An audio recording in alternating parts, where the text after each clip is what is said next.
Salut et bienvenue dans cette nouvelle vidéo. Nous parlons électricité. Dans cette vidéo, je vais vous présenter les tensions de quelques composants électriques. Il s'agira particulièrement des différences de potentiel qu'on appelle encore loi d'Ohm aux bornes des dipôles. Je vais m'intéresser à 3 dipôles électriques couramment utilisés. Les résistors, les générateurs, les récepteurs actifs tels que moteurs et électrolyseurs. Je vais rapidement vous présenter ces différents dipôles. Le résistor, voici sa représentation symbolique. On représente par un rectangle. C'est un récepteur passif qui reçoit le courant électrique. La flèche tension va dans le sens contraire du courant électrique, c'est-à-dire la tension positive va dans le sens contraire de circulation du courant électrique. Pour le résistor, la loi d'Ohm s'écrit UR ou alors UAB égale à R fois I, c'est-à-dire c'est le produit de la résistance du résistor par l'intensité du courant qui traverse le résistor. U se donne en vol, R en ohm et I en ampère. Donc voilà pour ce qui est de la loi d'Ohm aux bornes d'un résistor. J'en profite pour vous parler également de la puissance électrique consommée et de l'énergie électrique consommée par ce résistor. La puissance consommée par un récepteur, c'est U fois I. U, c'est RI. Donc si on remplace, ça nous donnera R fois I au carré. Donc on aura encore ici R fois I au carré. L'énergie électrique, donc je reviens d'abord ici, la puissance s'exprime en watts. U en vol, I en ampère, R en ohm. C'est déjà vu plus haut. Énergie électrique. L'énergie électrique est notée W. Et cette énergie-là s'exprime en joule. Le symbole J. W est égal à P fois T. Or, nous avons vu que P est égal à U fois I. Ça fait donc U fois I fois T. Et U est égal à R fois I. Si on remplace donc U par RI, ça devient R fois I au carré fois T. Pour le rendement d'un résistor, c'est 1. C'est un dipôle passif.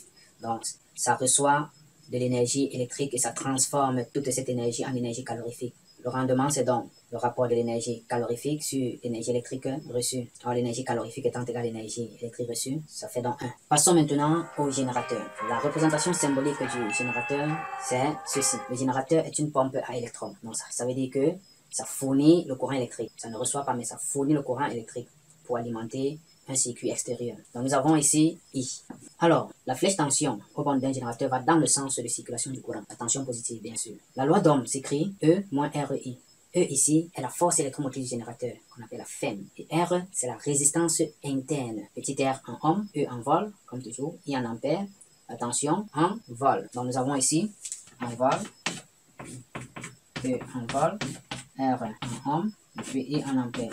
Si, en exploitant cette loi d'Ohm, on multiplie par I, on obtient cette relation qui donne les différentes puissances dans le cas d'un générateur. UPN fois I, c'est la puissance disponible aux bornes du générateur. C'est la puissance qui sera fournie au circuit extérieur, c'est-à-dire la puissance électrique disponible aux bornes du générateur. Ça, c'est la puissance fournie, EI. EI, c'est la puissance fournie par le générateur. Et R fois I au carré, c'est la puissance dissipée par effet Joule. Que vaut donc le rendement? Le rendement, c'est la puissance disponible aux bornes du générateur sur la puissance fournie par le générateur. En faisant dans ce rapport, on obtient UPN sur E, parce que les I vont se simplifier. On aura UPN fois I sur E fois I. Les I vont se simplifier, il restera UPN sur E. Or, UPN, c'est E moins RI. Cette relation permet donc d'obtenir le rendement. Il suffit de calculer et de multiplier par 100 pour avoir ce rendement-là en pourcentage. Si vous ne multipliez pas par 100, vous allez trouver un rendement qui soit compris entre 0 et 1. Donc, vous allez trouver le rendement du générateur égal à peut-être 0,8. Maintenant, pour avoir un pourcentage, on multiplie par 100, ça donnera 80% le rendement du générateur. Passons maintenant au récepteur. Le moteur ou l'électrolyseur, ce sont des récepteurs actifs. Ils ont pour caractéristiques E' et R'. E' représente la force contre-électromotrice, alors que dans le générateur, c'est la force électromotrice. On appelle la FEM. Ici, c'est la force contre-électromotrice. Et là, toujours, c'est la résistance interne dans le cas d'un récepteur. Donc là, ce sont les représentations symboliques pour un moteur et pour un électrolyseur. Étant des récepteurs, ils reçoivent le courant électrique pour fonctionner. Le courant électrique fourni par un générateur. La loi d'Ohm aux bornes, que ce soit d'un moteur ou bien d'un électrolyseur, c'est E' plus R'I. E' plus R'I. Ça, c'est la loi d'Ohm. UAB en vol, E' en vol, R' en ohm, I en ampère. De la même façon, si on multiplie cette loi d'Ohm par I, on obtient les différentes puissances dans le cas de ces récepteurs actifs. UAB fois I égale à E' fois I plus R' fois I au carré. Ça veut dire que la puissance électrique reçue par le récepteur est égale à la puissance utile plus la puissance dissipée par effet Joule. La puissance utile, dans le cas du moteur, c'est la puissance mécanique. Et dans le cas de l'électrolyseur, c'est la puissance chimique. Parce que dans un électrolyseur, ce sont des réactions chimiques qui se produisent aux électrodes. La puissance électrique, c'est U à B fois I. La puissance utile, qui est soit mécanique, soit chimique, c'est E' fois I.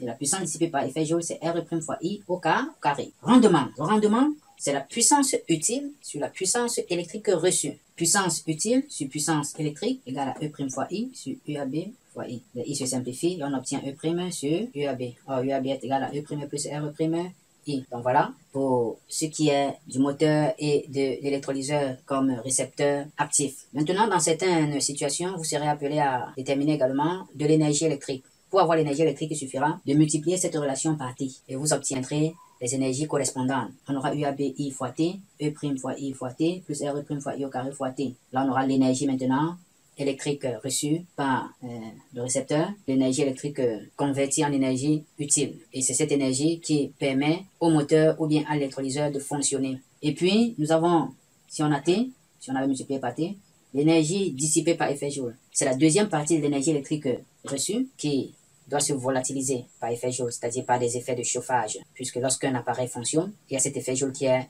produit le dégagement de chaleur qui accompagne le passage du courant électrique dans les différents circuits. Il en serait de même pour le générateur. Pour les énergies, on aura UPNI fois T, EIT, RI carré fois T. On aura maintenant l'énergie électrique disponible au bord du générateur, l'énergie électrique fournie par le générateur et l'énergie électrique dissipée par effet Joule dans le générateur. Donc voilà, ce sont des notions que vous devez normalement maîtriser pour mieux vous en sortir dans la partie électricité. Bon, il y a une astuce qui permet de rapidement trouver le rendement d'un générateur ou bien d'un électrolyseur partant de la loi d'Ohm. Lorsque vous êtes à ce niveau, vous laissez cette partie qui contient R, c'est-à-dire cette partie, et vous faites une comparaison entre ces deux grandeurs. Quelle est la grandeur qui est supérieure à l'autre? Ici, UPN est égal à E moins RI. Donc ça veut dire que UPN est une tension plus petite que E. Comme c'est plus petit, le rendement c'est petit sur grand. Donc ça fera UPN sur E. Voilà, petit sur grand, UPN sur E. Maintenant dans le cas du moteur, vous faites phi de la partie R' fois I. Vous faites la comparaison entre les deux. U à B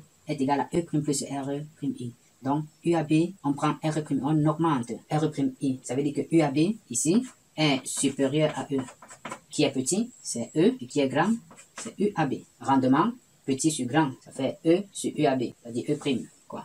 E' sur U à B. Là, on obtient E' sur U à B. Donc ça, c'est une astuce qui marche aussi pour ceux qui sont souvent égarés. Vous pouvez donc utiliser cette astuce pour rapidement vous retrouver. Alors, cette vidéo est arrivée à son terme et j'espère vous avoir éclairé un tout petit peu. Ne quittez donc pas cette vidéo sans laisser un like, sans laisser un commentaire et n'hésitez aussi pas à vous abonner à la chaîne. Je vous remercie de votre attention.